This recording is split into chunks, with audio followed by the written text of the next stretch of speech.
خطرہ ہے کہ بیماری جو ہے وہ زیادہ پھیلے گی. سو اس بنیاد پہ یہ فیصلہ جو تھا وہ کیا گیا تھا.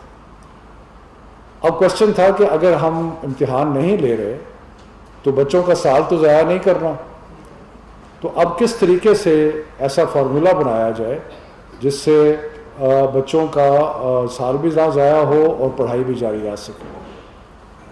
تو اس سلسلے میں آج بڑی تفصیلاً گفتگو کرنے کے بعد جو چند فیصلے ہوئے ہیں وہ میں آپ کی سامنے پیش کرتا ہوں. اس میں مختلف کیٹیگریز ہیں اور میں ان کو ایک ایک کروں گا. جن بچوں نے گریڈ 9 اور 10 اور 11 کا امتحان دیا ہوا ہے، کلاس چلیں، جن بچوں نے کلاس 9ویں کا اور 11ویں کا امتحان دیا ہوا ہے ان کو پروموٹ کر دیا گیا 10ویں میں اور 12ویں میں. اور اس کا یہ جتنے بھی اسٹوڈنٹس ہیں اس کیٹیگری میں، چاہے وہ ریگولر اسٹوڈنٹس ہیں چاہے وہ پرائیویٹ اسٹوڈنٹس ہیں، جتنے لوگوں نے 9ویں اور 11ویں کا امتحان دے کے ان کے پاس اس کا رزلٹ موجود ہے، جو کہ ان کا رزلٹ جو پچھلے سال سے منسلک ہوگا، وہ ان کو پروموٹ کریں. جن کو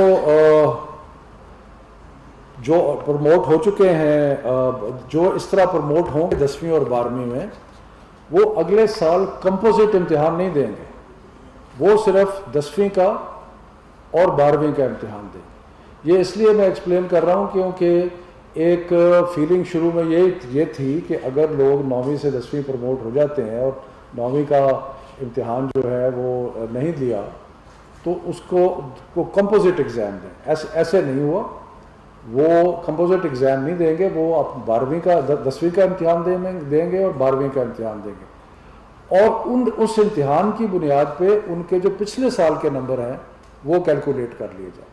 یعنی کہ کچھ چیزوں میں ہم آگے دیکھ رہے ہیں کہ جی ہم 10ویں میں پروموٹ کر رہے ہیں 9ویں کے بیسس پہ اور اس طرح کر رہے ہیں، اور کچھ چیزوں میں ہم واپس جا رہے ہیں.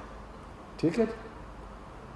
سو پھر سے میں ریپیٹ کرتا ہوں تاکہ کلیئرٹی ہو جائے کہ جو اسٹوڈنٹس اس وقت گریڈ 9ویں میں ہے، کلاس 9 میں ہیں اور 11 میں ہیں، ان کا امتحان نہیں ہوگا، وہ پروموٹ ہو جائیں گے.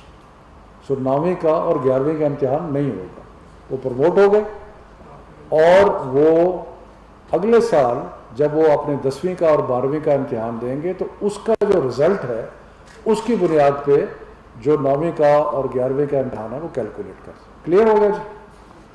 اب آ جائے جی تیسری کیٹیگری پہ. اب ہم نے سوچا تھا کہ جنہوں نے گریڈ 10ویں کا اور 12ویں کا امتحان دینا ہے ان کے ساتھ کیا کیا جائے. تو ان سے فیصلہ یہ ہوا ہے کہ جنہوں نے اپنے کلاس 9 کے اور کلاس 11 کے سارے مضمون پاس کیے ہوئے ہیں ان کو پروموٹ کر دیا جائے. جنہوں نے اپنے 9ویں کے اور 11ویں کے جنہوں نے اپنے 9ویں کے اور 11ویں کے سارے امتحانات جو ہیں وہ سارے سبجیکٹ جو ہیں وہ کلیئر ہیں ان کو 9ویں اور 11ویں کی پرفارمنس کی بنیاد پہ جج کیا جائے. یعنی کہ وہ 11ویں کے بعد یونیورسٹی میں بھی جا سکتے ہیں. باقی صرف اس میں ایک ہم نے ایڈیشنل کیا ہے، کیونکہ ہمارا جو پچھلے مختلف بورڈز کے جو امتحانات کے حساب کتاب لگایا گیا تو اس میں دیکھا گیا کہ 9ویں کے مقابلے میں 10ویں کا رزلٹ بہتر ہوتا ہے اور 11ویں کے مقابلے میں 12ویں کا رزلٹ بہتر ہوتا ہے.